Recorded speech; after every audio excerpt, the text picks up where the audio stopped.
दोस्तों, ये कहानी है यूक्रेन में रहते एक ऐसे टीचर की जो इतना गरीब था कि वो अपनी प्रेग्नेंट वाइफ के साथ एक झोपड़ी वाले घर में रहता था और उसे स्कूल में बच्चों को पढ़ाने के लिए भी साइकिल पर जाना पड़ता था। लेकिन एक दिन उसकी जिंदगी में कुछ ऐसा हुआ जिससे उसकी पूरी की पूरी जिंदगी ही पलट गई। एक दिन कुछ रशिया के सोल्जर्स उसकी वाइफ के साथ बहुत फर्क करने की कोशिश करते हैं और जब वो उनसे लड़ती है तो वो रशियंस उसे जान से मार डालते हैं, जिसके बाद वो टीचर अपनी पत्नी का बदला लेने के लिए अपनी कलम साइड में रखकर यूक्रेन का सबसे खतरनाक स्नाइपर बनता है और उसका निशाना इतना सटीक था कि वो 5 किलोमीटर दूर से भी अपने टारगेट को शूट करके मार गिराता है। लेकिन वो कैसे उन रशियन सोल्जर्स से अपनी पत्नी की मौत का बदला देता है और उसे अपने इस मिशन में किन किन खतरनाक भयानक मुसीबतों का सामना करना पड़ता है, चलिए जानते हैं। तो कहानी की शुरुआत यूक्रेन के एक पीसफुल एरिया डेनवर्स को दिखाते हुए होती है, जहां मिकोला नाम का एक आदमी अपनी प्रेग्नेंट वाइफ नस्टिया के साथ एक छोटी सी झोपड़ी में रहता था। वो दोनों अपनी मैरिड लाइफ में बहुत खुश थे।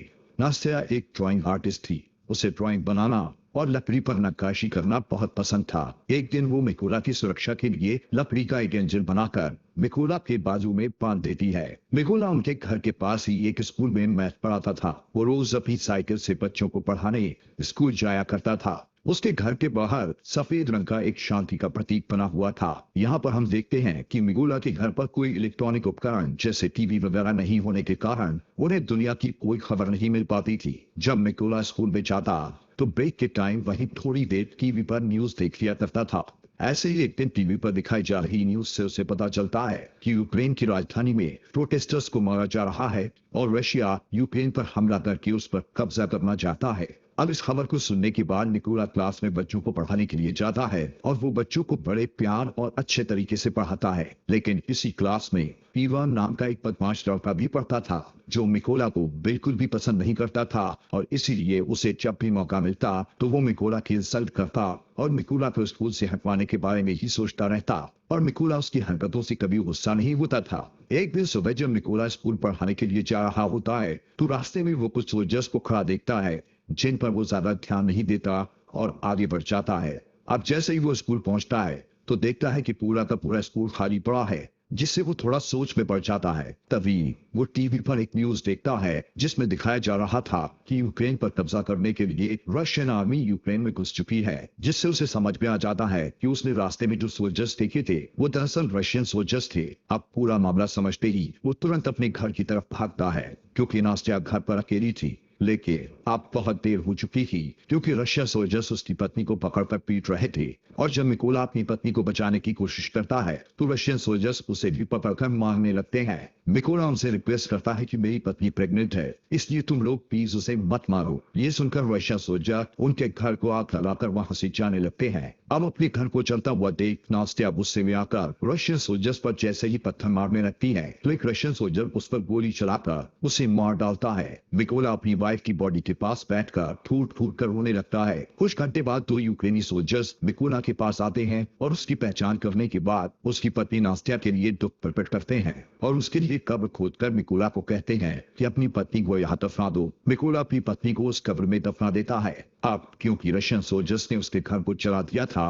और उसकी पत्नी को भी मार डाला था, इसलिए अब वो बदले की आग में जल रहा था कि कब वो रशियन सोल्जर्स से अपनी पत्नी की मौत का बदला लेगा। इसलिए वो यूक्रेन सोल्जर्स को रिक्वेस्ट करता है कि मुझे भी अपने साथ ले चलो और मैं भी यूक्रेन आर्मी में शामिल होना चाहता हूँ। ये सुनकर यूक्रेनी सोल्जर्स उसे अपने साथ मिलिट्री बेस में ले जाने लगते हैं, लेकिन जाने से पहले मिकोला लकड़ी के उस इंजन को अपने पास रख लेता है जो उसकी वाइफ ने उसकी सुरक्षा के लिए बनाया था। जब वो मिलिट्री बेस पे पहुंचते हैं तो वहां उनका कमांडर मिकोला को आर्मी में शामिल नहीं करता और कहता है कि ये बंदा जासूस भी हो सकता है। लेकिन मिकोला कमांडर को कहता है कि रशियन सोल्जर्स ने मेरे घर को जला दिया और वो लोग मेरी पत्नी को मेरी आंखों के सामने मारकर वहां से चले गए, इसलिए मेरे पास अब जीने की कोई वजह नहीं बची और मैं रशियन सोल्जर्स को मारकर ही दम लूंगा और अपने देश को बचाऊंगा ताकि रशियन सोल्जर्स किसी और के घर को ना उजाड़े। ये सुनकर कमांडर मिकोला को यूक्रेन आर्मी में भर्ती कर लेता है और उसकी ट्रेनिंग शुरू हो जाती है। मिकोला को बंदूकों के बारे में कुछ भी नहीं पता था और जब बाकी के सोल्जर्स बंदूकों को असेंबल कर रहे होते हैं तो मिकोला उनके सामने सबसे स्लो बंदूक असेंबल करता है, जिससे सभी सैनिकों को लगता है कि वो कभी भी एक अच्छा सोल्जर नहीं बन पाएगा।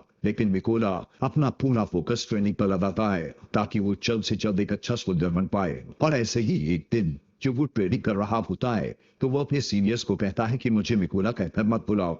वो अपना कोड नेम रेवन रखता है, जिस पर उसके सीनियर्स उस पर हंसते हैं और उसे कहते हैं कि कोड नेम ऐसे ही किसी को नहीं मिलता।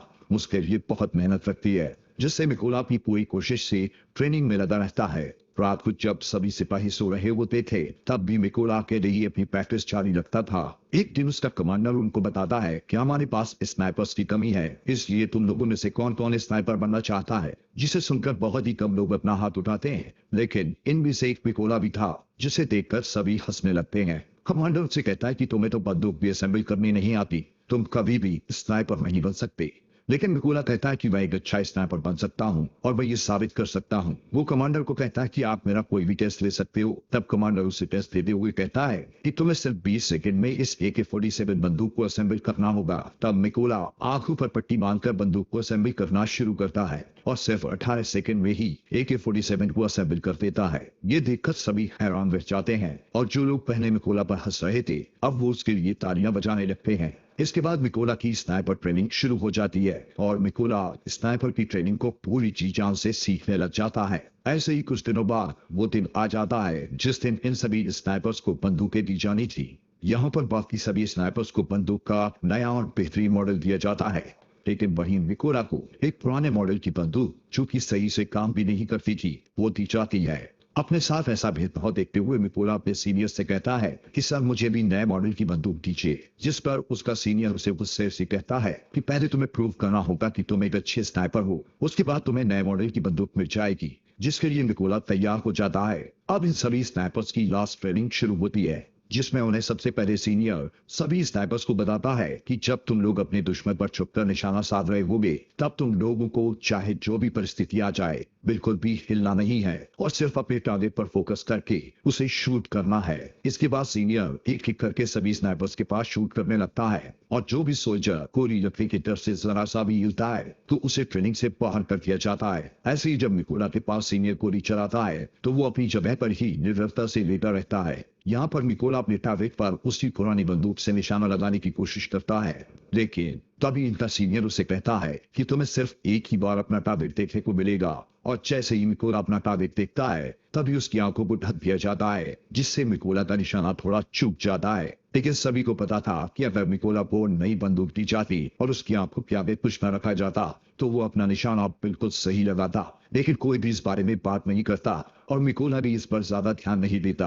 रात को इन स्नाइपर्स का नाइट शूट टेस्ट होता है, जिसमें ट्रेनर के फ्लेयर गन शॉट करते ही सभी स्नाइपर्स को उस फ्लेयर की रोशनी में अपने टारगेट्स पर गोली चलानी थी। लेकिन मिकोला गोली नहीं चलाता क्योंकि वो मैप में बहुत अच्छा था, इसलिए वो उस फ्लेयर गन की रोशनी में सिर्फ अपने टारगेट की दूरी का अंदाजा अपने माइंड में फटाफट से लगा देता है और फिर जब पूरी तरह अंधेरा हो जाता है तो वो अपने टारगेट को शूट करता है और उसका निशाना बिल्कुल ठीक सेंटर पर लगता है, जो उसके सिवा और कोई नहीं कर पाया था। अगले दिन इन सभी का रिजल्ट आता है और सीनियर मिकोला को सैल्यूट करते हुए कहता है तुम पास हो चुके हो। इसके बाद कर्नल मिकोला को कहते हैं कि तुम जल्दी से अपने सभी जरूरी सामानों को पैक कर लो क्योंकि तुम्हें एक जरूरी मिशन पर बाकी के स्नाइपर्स के साथ जाना है। अब इनका फर्स्ट मिशन ये था कि पास ही के एक चेक पॉइंट पर रशियन आर्मी ने कब्जा कर रखा था, जिसको इन लोगों ने उनसे छुड़वाना था। इसलिए मिकोला अपने साथी स्नाइपर्स के साथ उस एरिया में घुस जाता है और सभी अपनी गन पोजीशन ले लेते हैं। यहाँ पर इन सबको एक एक टारगेट दिया जाता है। जैसे ही ये लोग रशियन आर्मी पर शूट करने वाले होते हैं तो ये देखते हैं कि एक गाड़ी चेक पॉइंट की तरफ जा रही होती है, जिससे कर्नल सबको शूट ना करने के लिए बोलते हैं।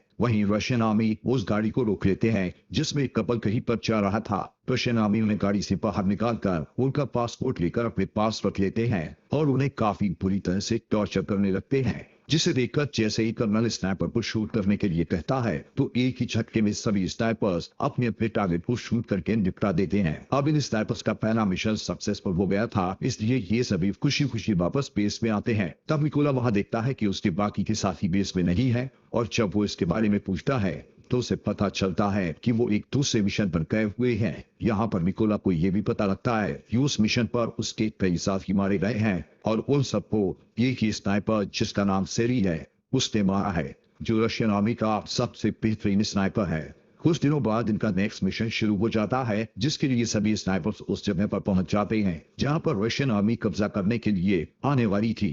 सबसे पहले मिकोला अपने साथियों के साथ इन जगहों पर बॉम्ब फिट करने लग जाता है और खुद को घास के अंदर छुपाकर रशियंस के आने का इंतजार करने लगता है। अब जैसे ही कुछ टाइम बाद रशियन आर्मी वहां आने लगती है तो मिकोला देखता है कि उन रशियन आर्मी में उसका स्टूडेंट इवान भी था, जो स्कूल में उसे हर टाइम परेशान करता रहता था और अब वो रशियन आर्मी में शामिल हो चुका था। मिकोला को अपने स्टूडेंट को मारना अच्छा नहीं लगता, लेकिन जैसे ही कर्नल शूट का ऑर्डर देते हैं तो मिकोला थोड़ा सोचने के बाद अपने जज्बातों को साइड में रखते हुए बारूद पर शूट कर देता है, जिससे इवान समेत सभी रशियन आर्मी वाले मारे जाते हैं। इसके बाद कर्नल उससे गुस्से में पूछता है कि तुम क्या सोच रहे थे। तो मिकोला उसे बताता है कि उस रशियन सैनिकों में से एक मेरा स्टूडेंट भी था जिसने रशियन आर्मी को ज्वाइन कर लिया था। तब कर्नल उसे समझाते हैं कि ये इवान की चॉइस थी कि वो गद्दारों में शामिल हो गया, इसलिए तुम्हें अपने स्टूडेंट के लिए बुरा मानने की बिल्कुल भी जरूरत नहीं है। इसके बाद ये लोग वापस बेस में आ जाते हैं। यहाँ पर अब कर्नल अपना ज्यादातर टाइम मिकोला के साथ ही बिताता है, क्योंकि अब वो पूरी तरह से मिकोला पर विश्वास करने लगा था। कर्नल मिकोला को बताता है कि मेरी दो बेटियां हैं और उनको नहीं पता कि मैं आर्मी में कर्नल की जॉब करता हूं। उनको मैं ये कहकर आया हूं कि मैं एक काफी बड़ा बिजनेस करता हूं और मेरी वाइफ भी मेरी बेटियों को नहीं बताती कि मैं कर्नल की पोस्ट पर हूं। ये सुनकर मिकोला भी कर्नल को अपनी पत्नी की आखिरी निशानी दिखाता हुआ काफी ज्यादा इमोशनल हो जाता है। दोस्तों, आगे बढ़ने से पहले आप सभी का दिल से शुक्रिया आपके अपने फॉक्स एक्सप्लेनर हिंदी चैनल को सब्सक्राइब करने के लिए। और इसके बाद अगले दिन ये लोग फिर से अपने अगले मिशन पर निकल पड़ते हैं और ये लड़ाई काफी बड़ी थी, इसलिए सभी स्नाइपर्स छुपने के लिए खाई खोदते हैं और अपनी अपनी पोजीशन ले लेते हैं। यहाँ पर ये लोग इसलिए आए थे क्योंकि इन्हें कहीं से पता चल गया था कि रशिया के कुछ सिपाही इधर कब्जा करने के लिए आ रहे हैं। इस मिशन में कर्नल मिकोला के साथ ही थे। तभी कुछ टाइम बाद मिकोला यहाँ पर नोटिस करता है कि उन रशियन सोल्जर्स के साथ वो सोल्जर भी आया था जिसने उसकी पत्नी को गोली मारी थी। वो सोल्जर बिल्कुल ही मिकोला के निशाने पर था। यह देखकर मिकोला कर्नल से पूछता है क्या मैं उस पर शूट कर सकता हूँ, जिस पर कर्नल कहता है कि अभी नहीं। मिकोला फिर से देखता है कि वो रशियन बिल्कुल उसके निशाने पर है और शायद फिर उसे कभी ये मौका न मिले, इसलिए वो फिर से कर्नल से पूछता है तो कर्नल उसे फिर से मना कर देता है। अब क्योंकि मिकोला का मिशन यही था कि वो अपनी पत्नी का बदला दे, इसीलिए वो खुद पर कंट्रोल नहीं रख पाता और उस सोल्जर पर शूट करके उसे मार डालता है। लेकिन इससे रशियन सैनिकों को इनके बारे में पता चल जाता है। कर्नल मिकोला पर भाग जाता है कि तुमने क्या किया। तभी सेरी, जो रशियन आर्मी का एक तेज तलवार स्नाइपर था, वो कर्नल को शूट करके मार डालता है और सभी रशियन सोल्जर्स इन पर बॉम्ब फेंकने लगते हैं, जिससे मिकोला कर्नल की बॉडी को उठाकर वहां से दूर भागने लगता है। लेकिन कुछ देर बाद वो रशियंस की रेंज से बाहर चला जाता है। मिकोला वापस बेस में आता है, लेकिन वो बहुत उदास था क्योंकि उसकी गलती की वजह से कर्नल मारा गया था। मिकोला भी ये कसम खाता है कि वो सेरी को कहीं से भी ठोक कर उसे मार देगा और कर्नल की मौत का बदला देगा। इसीलिए वो अगले मिशन के लिए अकेला ही निकल पड़ता है। थोड़ी दूर जाने के बाद उसे कुछ रशियन स्नाइपर्स की लोकेशन पता चलती है, जिससे वो अपने टारगेट फिक्स करके एक रशियन स्नाइपर को शूट करके मार गिराता है। लेकिन तभी दूसरा रशियन स्नाइपर मिकोला पर शूट करता है, जिससे मिकोला के हाथ को गोली छू कर निकल जाती है और वो घायल हो जाता है। लेकिन फिर भी मिकोला उस स्नाइपर को शूट करके मार गिराता है। अब क्योंकि मिकोला जख्मी था तो इसलिए वो एक सीक्रेट अड्डे पर जाकर अपने जख्म के ठीक होने का इंतजार करता है। तभी आर्मी हेड उसे कॉल करके कहता है कि हमारी आर्मी ने उस स्नाइपर का पता लगा लिया है जिसने कैप्टन को मारा था। हेड मिकोला को कहता है कि तुम जल्दी से बेस पर आ जाओ, जिससे मिकोला बेस में पहुंचता है। अब मिशन शुरू होने से पहले सभी सैनिकों को सारी जानकारी दी जाती है कि उस स्नाइपर की गोलियां बहुत दूर तक जाती हैं। उसने अब तक 5 सबसे कारगर यूक्रेनी स्नाइपर्स और 3 मशीन गनर्स को मार गिराया है और उस स्नाइपर का नाम है सेरी। हेड उन सबको ये भी बताता है कि सेरी पहले यूक्रेनी सोल्जर्स को मारता है और फिर उनकी फोटोज और वीडियोस को रिकॉर्ड करके इंटरनेट पर पोस्ट कर देता है, ताकि वो यूक्रेनी लोगों और खासकर यूक्रेनी आर्मी का मनोबल तोड़ पाए और वो हार मान ले। सेरी के पोस्ट इंटरनेट पर डालने से यूक्रेन आर्मी को उसकी लोकेशन का पता चल गया था। यहाँ पर कुछ सैनिक कहते हैं कि हमें उस लोकेशन पर माइंस बिछा देनी चाहिए। तब मिकोला उन्हें कहता है कि नहीं, हम ऐसा नहीं कर सकते, क्योंकि जब तक हम उस जगहों पर माइंस बिछाएंगे तब तक सेरी हमारा सफाया कर देगा। इसलिए हेड उनसे कहता है कि हम वहां 2 ग्रुप्स में जाएंगे। एक ग्रुप उन रशियन स्नाइपर्स पर सामने से अटैक करेगा, जिसमें वो लोग बिजी हो जाएंगे। तभी दूसरे ग्रुप वाले उन पर अटैक करेंगे, जिससे उनका ध्यान बढ़ जाएगा और मिकोला इसी का फायदा उठाकर उस बिल्डिंग के अंदर चला जाएगा जहां पर रशियन स्नाइपर्स होंगे और उनको मार गिराएंगे। प्लान बन जाने के बाद ये लोग बिल्कुल ऐसा ही करते हैं और जल्द ही अपनी अपनी पोजीशन पर पहुंच जाते हैं और रशियंस का ध्यान भटकाने में कामयाब हो जाते हैं और मिकोला को मौका मिल जाता है बिल्डिंग में एंटर होने का। मिकोला वहां पर अपने सामने 2 रशियन स्नाइपर्स को देखकर उन पर हमला करके उन्हें मारकर आगे बढ़ जाता है। मिकोला अपने साथियों को कहता है कि मेरा मेरा रास्ता क्लियर कर दो, जिससे सभी यूक्रेन सोल्जर रशियन के बहुत सारे सैनिकों को मारकर उसके लिए रास्ता साफ कर देते हैं। मिकोला आगे बढ़ता है। वहीं सेरी ये नोटिस करता है कि कोई भी सोल्जर उसे रिपोर्ट नहीं दे रहा, जिससे उसे थोड़ा शक होता है और वो चेक करने के लिए खुद ही छत पर जाने लगता है, क्योंकि छत पर भी एक रशियन स्नाइपर था जो अब मर चुका था। ये देखकर वो वापस अपनी पोजीशन पर वापस आ जाता है। तब उसे मिकोला की पत्नी का खिलौना दिखाई देता है।